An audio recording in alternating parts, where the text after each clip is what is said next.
C'est d'autant plus un événement que, bon, ça serait assez dommage, mais vu l'âge du réalisateur, c'est possible. Et on nous annonce que c'est certainement le dernier film de Miyazaki. Donc voilà, ça fait que c'est d'autant plus un événement. Le film, c'est un chef-d'œuvre. Nous, c'est vraiment notre coup de cœur au niveau du cinéma. Le film nous transporte dans un univers magique où la beauté réside dans la simplicité de la vie, de la nature. On est en direct donc avec Adrien Beau, tout simplement, car mercredi c'est cinéma. Chaque premier mercredi de chaque mois, nous faisons le point avec notre partenaire du Ciné Mont-Blanc-Salange, de Bonneville, de Chamonix, sur les grosses sorties du mois. Bon, étant donné qu'on a sauté la case du mercredi, on va retrouver donc Adrien Beau un jeudi. Ce n'est pas grave, l'important c'est d'avoir les infos. Bonjour Adrien. Salut François, bonjour à tous.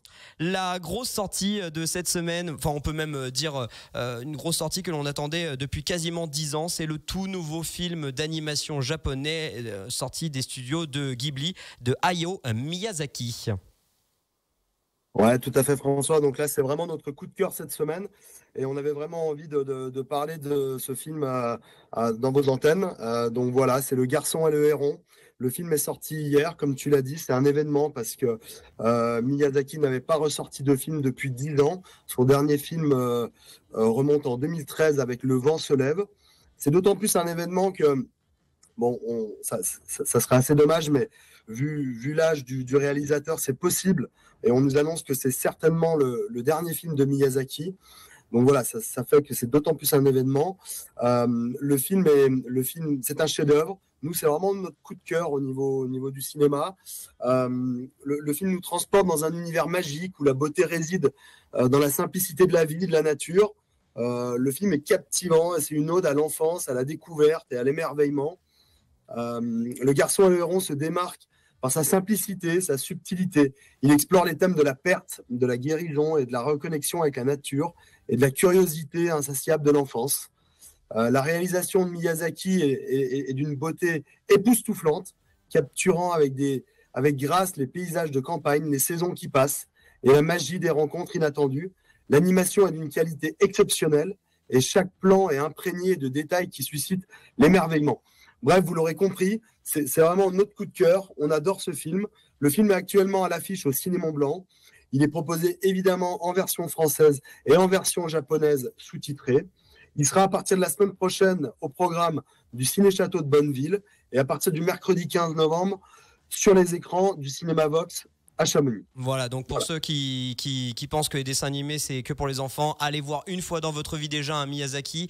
En général, on prend une véritable claque, que ce soit Mon voisin Totoro, Le voyage de Chihiro, comme vous l'avez dit, Adrien, c'est une poésie inouïe, c'est magnifique, c'est 2 heures de pur plaisir, c'est à partir de 10 ans et on se doute que le temps et les vacances de la Toussaint doivent aider aussi l'affluence du côté de vos différents cinémas et vous avez de quoi les accueillir, notamment avec cette sortie de Miyazaki, mais aussi avec un film, on peut le dire, un peu local au final, qui a été tourné chez nous, Adrien. Oui, complètement. Donc là, on parle de Monsieur le maire. C'est le nouveau film avec Clovis Cornillac. Donc d'ailleurs, on les remercie encore pour cette très très belle avant-première où on les a reçus, Clovis Cornillac et le réalisateur Michel Tavares, pour l'avant-première au Ciné Mont-Blanc de Salange. C'était le vendredi 13 octobre. À cette occasion, on avait eu la chance de remplir 2 salles.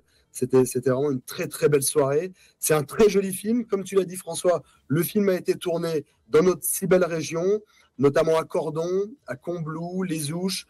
Il y a aussi des plans sur Chamonix. Bon bref, le film est magnifique. C'est rempli d'humanité. Il est inspiré d'une histoire vraie. Ça donne de l'espoir.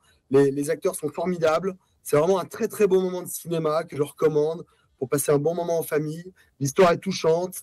Bon, voilà, une fois de plus, vous l'aurez compris, il fait aussi partie de nos coups de cœur de la semaine. Ouais, et puis Clovis Cornillac n'est pas à son coup d'essai dans les films tournés dans notre région et autour de la thématique montagne. J'ai nommé le Malabar Princesse ou encore les Têtes givrées tournées récemment dans nos beaux pays de Savoie. Adrien, en général, qui dit fin d'année dit énorme sortie, blockbusters. Quelles sont les 2 très grosses sorties de ce mois de novembre qui vont drainer, on se doute, beaucoup de monde?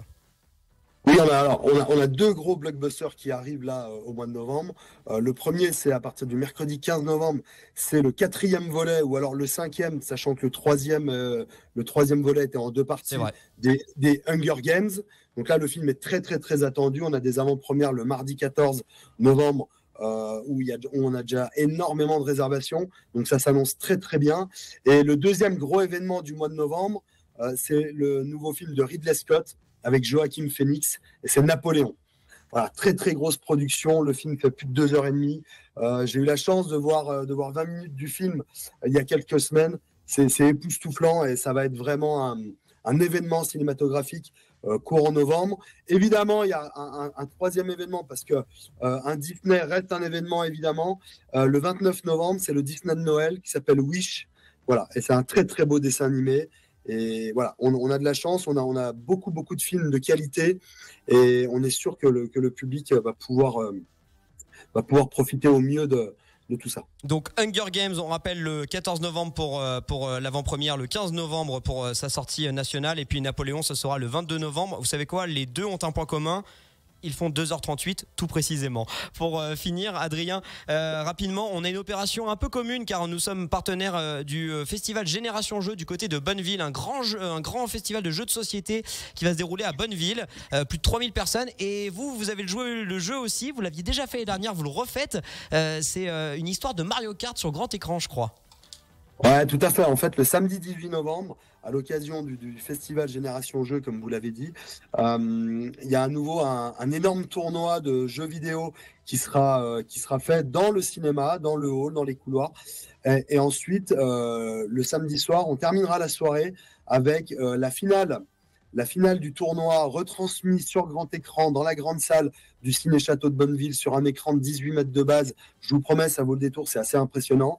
Et ensuite, on rediffusera, puisque ça a été un succès au printemps, le film Super Mario Kart. Bah, ça a l'air génial. Merci pour ce beau programme, Adrien Beau, responsable évidemment de tous ces beaux cinémas qui font la culture de notre territoire et dont Radio Mont-Blanc est partenaire. Ciné Château, Ciné Salanches, Ciné Vox de Chamonix. Il y a de belles choses à aller voir. Il reste encore quelques jours de vacances et des jours pluvieux. Ça tombe bien. Allez consommer du cinéma. Merci beaucoup, Adrien. À très bientôt. Merci à vous. À plus.